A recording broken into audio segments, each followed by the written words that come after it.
It depends on Samsung's strategy and how they will deal with this new situation. However, economic theory and history tells us that no firm can survive forever, especially in the very innovative industry. I cannot exclude the possibility of the fall of the Samsung electronics like Nokia did it in 2000. But my point is that even if it is the case, the Samsung, in case of the fall of the Samsung electronics, Korean economy must go on, and they have to observe that kind of shock and utilize that as a new opportunity for, new startups and the new innovations and something like that. So for that, I think we need some economic reform to have that kind of environment.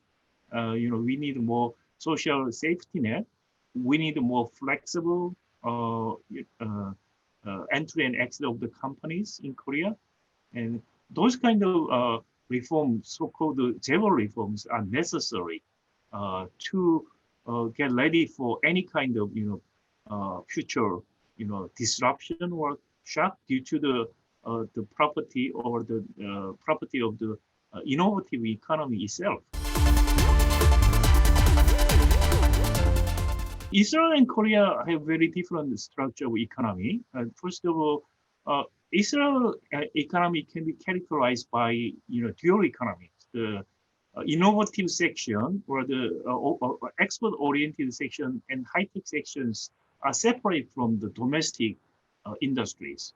So Israel has some kind of the family-owned big business like Korean 재벌, especially in the domestic sector, and they have the anti-concentration law 2013 to resolve that kind of concentration of economy. And the law has been implemented for 6 years. Until by end of the 2019, Israel actually resolved the big 재벌 issue quite well. So, but on the other hand, in Korea, the big Korean 재벌s are all export-oriented. Almost all of them are export-oriented companies. We do not have the export versus domestic kind of dichotomy at all. But instead, in Korea, we have different kind of problem because the final good producers are the Korean big 재벌s, but the parts and component producers and small and medium-sized companies are all kind of in the network of the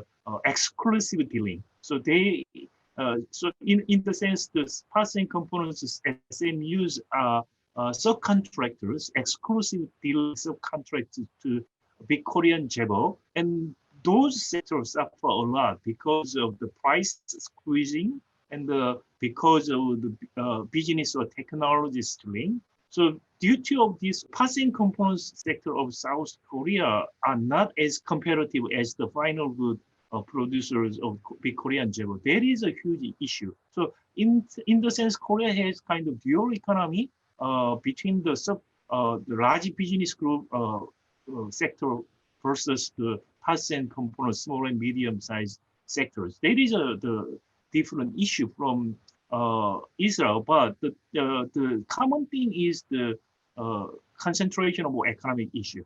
So Israel resolved that concentration of economic issue by implementing the anti-concentration law 2013, but South Korea is lagging. The government is very reluctant to implement any substantial reform of Korean 재벌 system, even in this government of Moon Jae-in.